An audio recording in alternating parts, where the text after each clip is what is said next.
everyone, thank you for joining us today. I'm Sarah and this is Heather, our Head of Family Support Services. This week is Hospice UK's annual campaign Dying Matters Week, and this year's theme, The Way We Talk About Dying Matters, focuses on the language that we use and conversations we have around death and dying. So today I'm going to be getting some advice from Heather to help empower you or the people around you to feel more confident when talking about death and dying. So, from Hospice UK's research, we know that 45% of people prefer direct language, for example, dying and die, whilst 33% of people prefer euphemistic language, for example, passed away and not going to make it. So what advice would you give to someone to ensure that you're using the language that they feel comfortable with? I think the easiest way, and the first thing to always remember and to consider, is be led by the person you're speaking to. So I would never correct anybody if they use that term passed away. It's not a term that I would use because I think honest language is much better. I think if we say what we mean, then it will help take some of that stigma out of those words that we feel so uncomfortable with.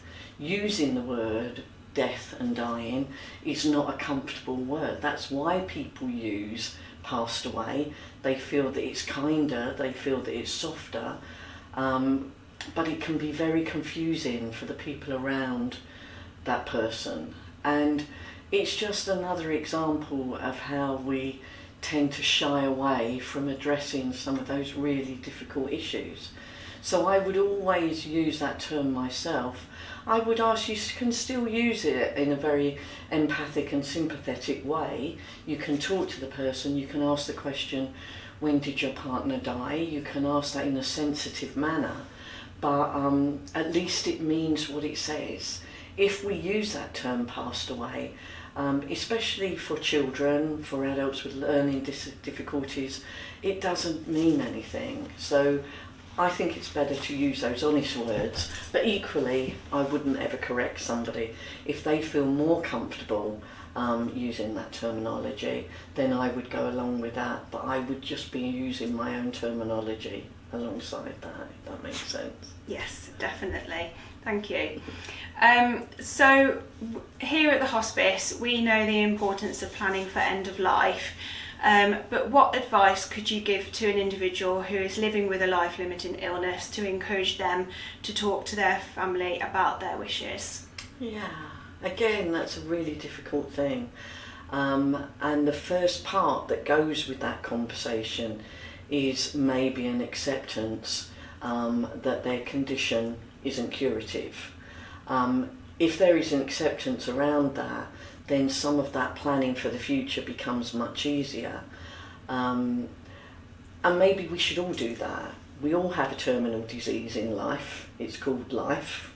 We know what's at the end of it, but we don't live our lives thinking about that.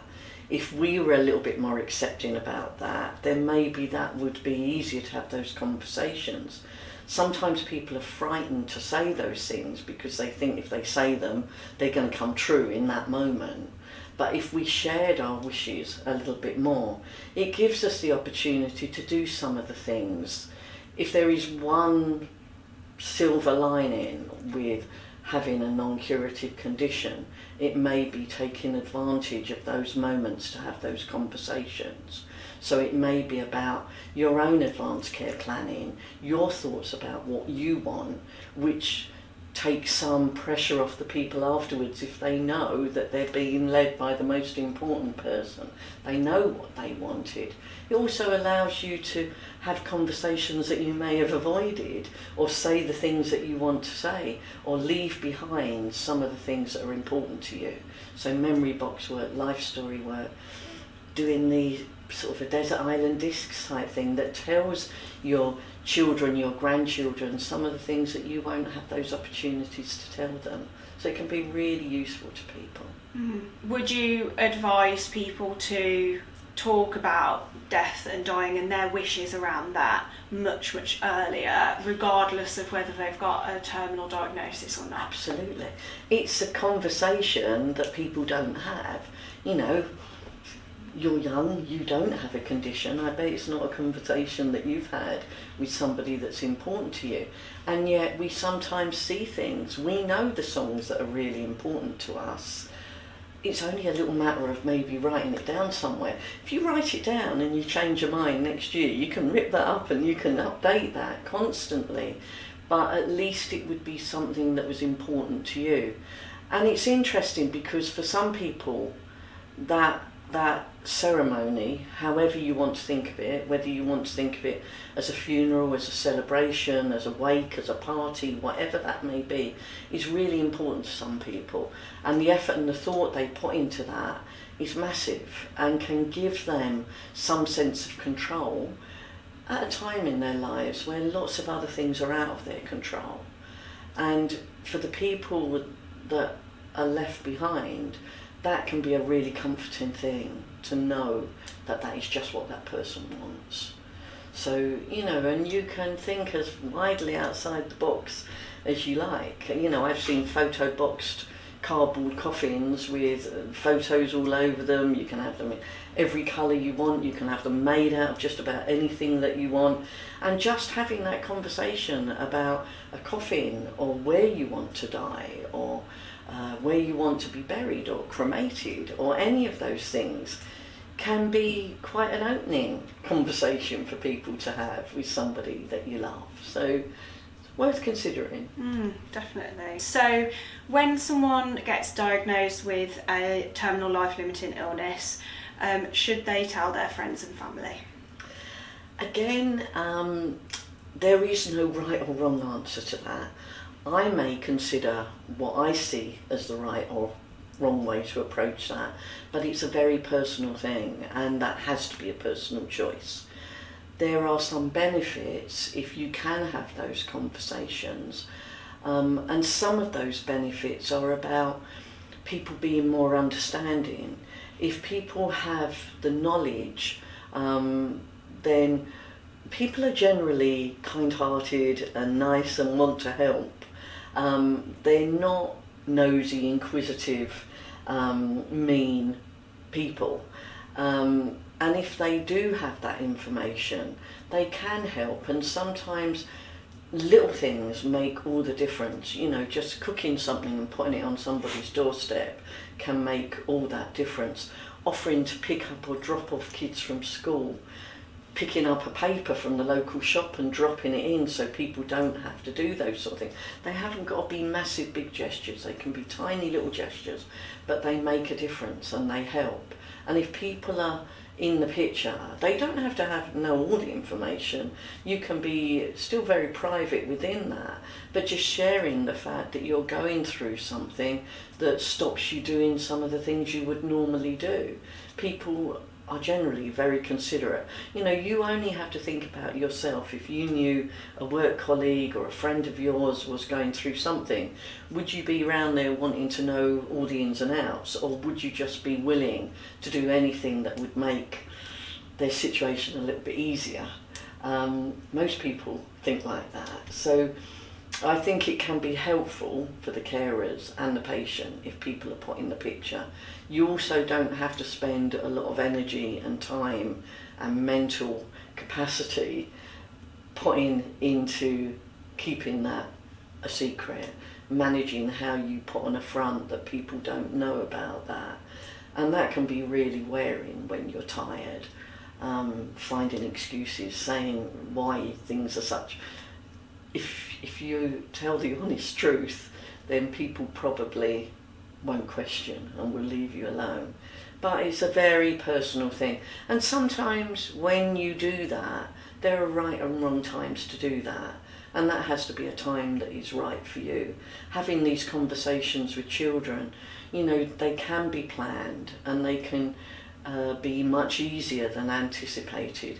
You know, it's not a good thing to do them last thing at night when the child's going to go to bed and think about that.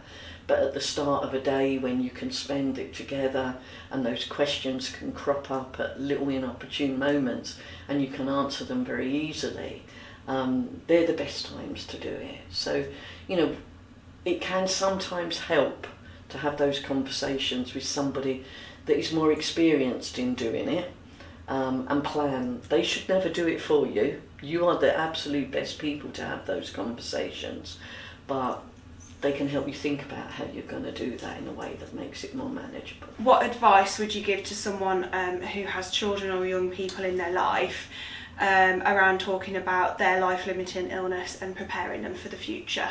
Yeah.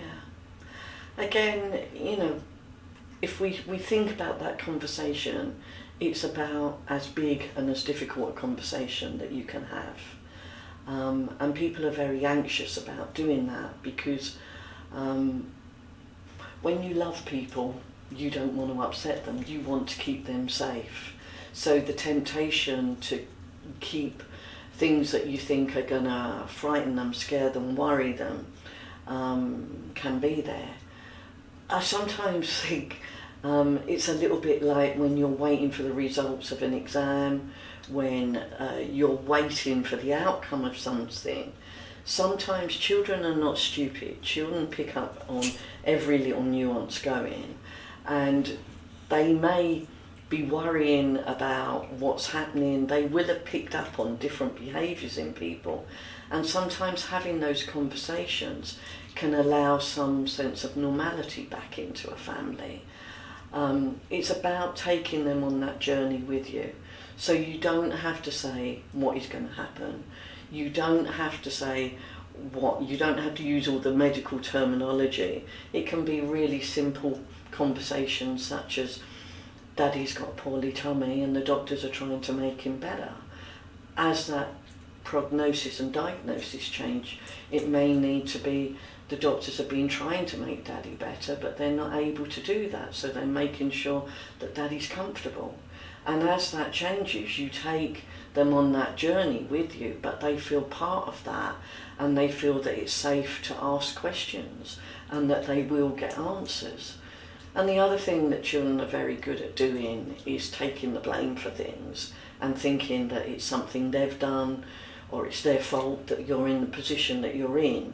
And so it gives you that opportunity to reassure them with their fears and talk to them about that it's nobody's fault, it's not fair. And sometimes we have to acknowledge that. It's not fair, it shouldn't be happening to us as a family. But it allows you to have those conversations. And sometimes the people that help with those conversations and the people that you might want to ask questions about, and children are the same as adults, aren't always your immediate loved ones, particularly for those reasons, because we don't want to say something that will upset them. So sometimes having the help of people around you, professionals that do offer that support, can make those conversations a little bit easier. You know, the other thing that children often worry about is that if it's happened to one parent or one loved one, then is it going to happen to all of them? And it's again about giving those reassurances.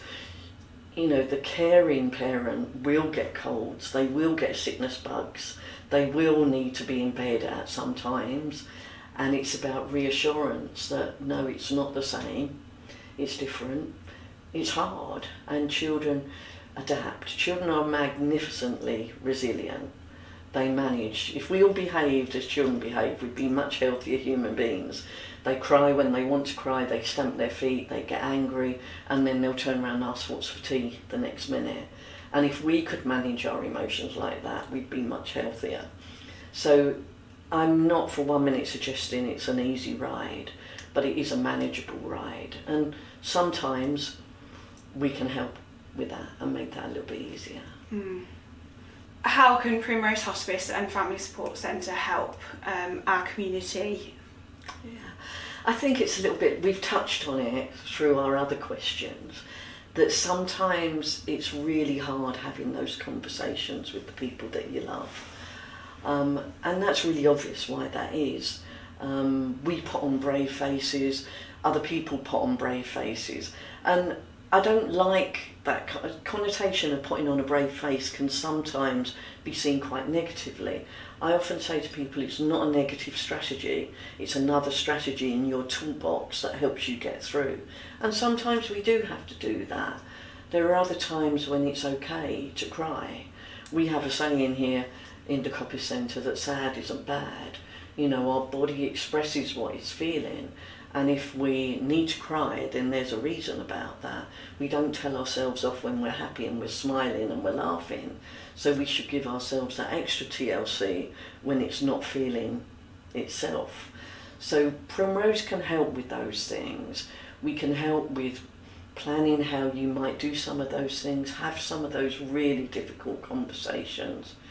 We can also help you do some of those activities, put together a memory box, think about life story work, creative journal writing, some things that might allow you to take back some of the control in your life and leave something behind for those people that are important to you. It might help with sorting out some of those practical things like making sure you're getting all the benefits that you're entitled to, helping out if the houses that your housing that you're in at the moment isn't appropriate, maybe helping you think about how you approach your employers and keep them in the picture about what is happening. So some really practical things, and we can signpost to other services that will help you practically. And equally some of the things that I like to think of are more fluffy services that sound really trivial, but sometimes it's those trivial things that are the bit that makes it all manageable. And coming and having a massage or having some complementary therapy or accessing some of our Living Well services, some of the groups that put you in touch with people that understand and know what you're going through. They won't be going through something exactly the same, but they'll have a better idea about what it is to be you at that moment. Our carers group that's been here this afternoon, just touching base, will keep you sane and give you a little moment in your week that might make all that difference for you and your family to keep on the road of what is a really difficult journey, and one that we're here to support you in that.